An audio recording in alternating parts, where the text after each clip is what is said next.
In this Soulmask beginner tips video, I'm going to show you how the game mechanics work, how to manage your tribe, and general tips on making the start easier. If you find this video helpful, remember to hit the like button. Let's start with the location for your base. The map is quite large, so having the base in a location that's close to important points of interest will save you a lot of time. The first important thing is water. You, your tribe, and your mounts will all drink water, and near water sources you'll also find clay, which is used in crafting early on.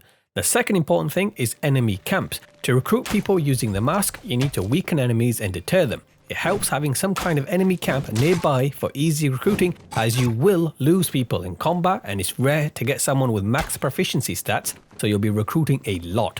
The third important thing is ore. At the starter stages you don't actually need it, but it will quickly become important, so building your base close to ore means you won't need to relocate later on.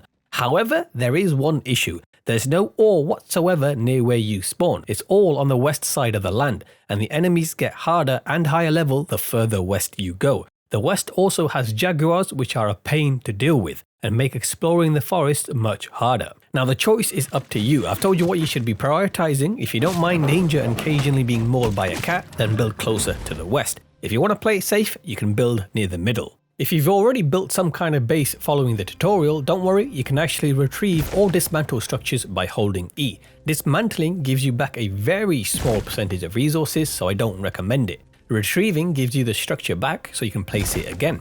The downside is that it takes a while to retrieve things because of the delay on the button. Later on in the game, you can make a construction hammer that can instantly retrieve structures, so make sure you use that when you're doing large amounts of building. Regarding the map, to reveal more of it, you have to visit scout camps. There you'll find one enemy labelled as a scout. Beat them up and deter them to reveal a part of the map. Every section of the map has their own scout. Revealing the map is what shows the location of ruins and ores, but not all of the places are marked. You still have to do some exploring to find the rest. When you start building your base, the first thing you should build is the bonfire. This bonfire is crucial to your camp and should always be lit. Once it's placed, it creates a large 30-meter zone around itself. Anything placed inside this zone will not decay. It also acts as a spawn point when you die. You can also choose to spawn as one of your tribe members, but I don't recommend this at the early stages as you'll be stuck playing as that member until you die. The bonfire also requires a roof over it to stop the rain from putting out the fire. I'd also suggest editing the fuel type and removing everything apart from branches. Later on you'll unlock better fuel types that last longer by upgrading the bonfire, but at the start you don't want to be burning your important logs and hardwood. That's pretty much the basics of base building. Just be aware you'll be placing down a lot of crafting benches. You'll need space for farming and space for animal pens, so the base needs to be big with room to expand.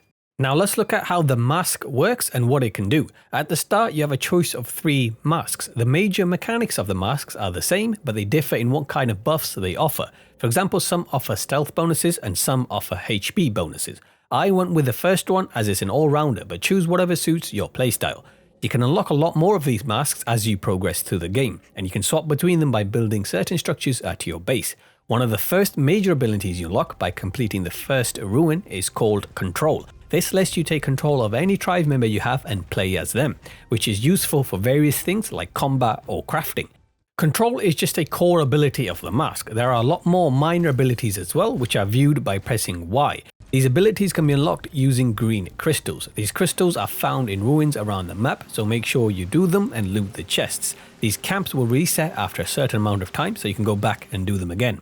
To use a minor ability, you press Q. The first default one is called Life Detection. It highlights all the creatures around you, which is super useful in the dense jungles where you can barely see anything. Another passive useful ability to unlock is Analyze. This allows you to hold Q and zoom in on the creatures and see their stats. This is useful when you're recruiting villages, so you know which ones are worth it. They'll also have indicators for their rarity beside their name. The mask upgrades also allow you to recruit more people. At the start the limit is 3, but you can upgrade to 18 by unlocking it in the mask upgrade menu. There's also an ability that makes detecting ores easier. Make sure you check out all the abilities and acquire the ones best suited for your playstyle. Now let's look at managing your tribe. To recruit a member, you just have to damage them enough so the deter option appears, then press E to deter them. This knocks them out and they will slowly gain recognition as they're knocked out. Once they reach 500 recognition, you'll be able to recruit them. While they're knocked out, you need to feed them liquid food like broths and soup to prevent them from starving. This is done by dragging the food into their inventory and pressing E to use it. The more full and hydrated they are, the faster the recognition increases. You can also boost the speed even more by placing them on a bed instead of the floor. After recruiting, you should check out their stats to see what they're good at in order to set them suitable tasks. Press I to open the clan menu. First, check out their traits. These will give you a general idea of what the person is good at. There are a lot of variants, so you'll have to look through each one. One of the guys I captured had the devious trait, so when they betray the village, they take 2 other villagers with them. The other stats were low as well, so I instantly dismissed him. The second set of stats you need to look at are proficiencies. You can open them by pressing O and cycling to a tribe member. These proficiencies are your generic skills. The higher the level of the recruit, the higher the base stats will be. One thing you need to pay attention to is the max level of the proficiency. Your own character is limited to 50, but the NPCs can reach 120. If you ever find a person with 120, definitely keep them. The mastery skills link with proficiency levels. As you can see, you earn a special skill every 30 levels, meaning your own character can only learn 1, but the good NPCs with a potential of 120 can learn 4. Now let's look at how to set up work tasks for your tribe. You have 2 options with them. You can either deploy them as a follower to help you out in battles, or set them to work at the base.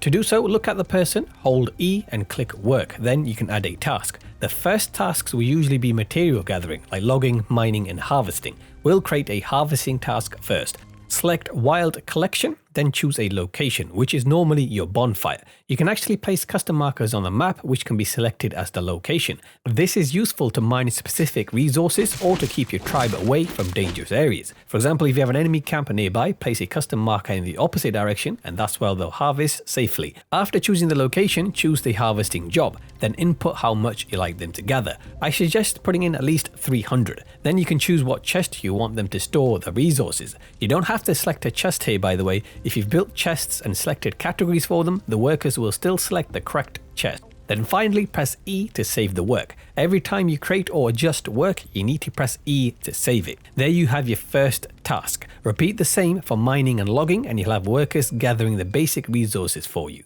At the start, the limit of workers is 3. I'd recommend having 2 gathering resources and 1 maintaining the camp and crafting. Every bench can be assigned a single person to look after it. However, that's more useful later on when you have a lot more people with specific masteries. For now, we just want 1 person managing the whole camp. This is done by adding a working task. Select the work type as crafting table autoplay, then select whatever benches you want them to cover, then press E to save the work. Every time you create more benches, you need to go back here and add the benches and save again. The other task this camp caretaker can do is look after the bonfire, so you don't need to constantly add fuel. Just add another task, select camp upkeep and select the bonfire. When crafting, you can drag items up in the queue to give them priority. You can also craft both in your inventory and at the table at the same time. At tables, you can start building something, and if you leave the table, the assigned worker will finish it for you. To add something for the workers to craft instead, press D to add to the planned queue.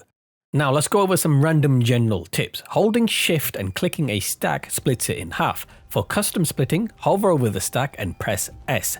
You can press Z to set an item as a preference. This means that when you're transferring entire inventories, any starred item will not leave your inventory. You might have noticed when crafting, some items require additional materials. You can click the item to show the additional materials and disable the one you don't want to use. The spear is a good weapon against animals. It allows you to circle around while attacking. The sword is also good as it allows you to stagger enemies, interrupting their attacks. Every weapon is different, so be sure to experiment with all of them. That analyze ability I mentioned earlier also shows what weapon type animals are weaker against. If you get downed by an enemy, you can feign death if you don't crawl anywhere. This way the enemies walk off, allowing you to bandage yourself and revive.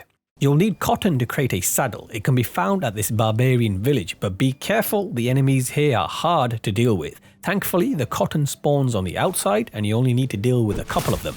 Then jump the fence and use a scythe to harvest the cotton. If it doesn't spawn for you, harvest what there is to reset the spawn and check back after a couple of days. First mount you'll get is an alpaca. It can be found at various enemy camps. Pick up the baby and put it back down, then it becomes a mount which can follow you. Bring it back to your base and make sure it has plenty of thatch in its inventory. It takes a really long time for it to develop into an adult, so be patient. It might be a good idea to raise a couple in case one dies.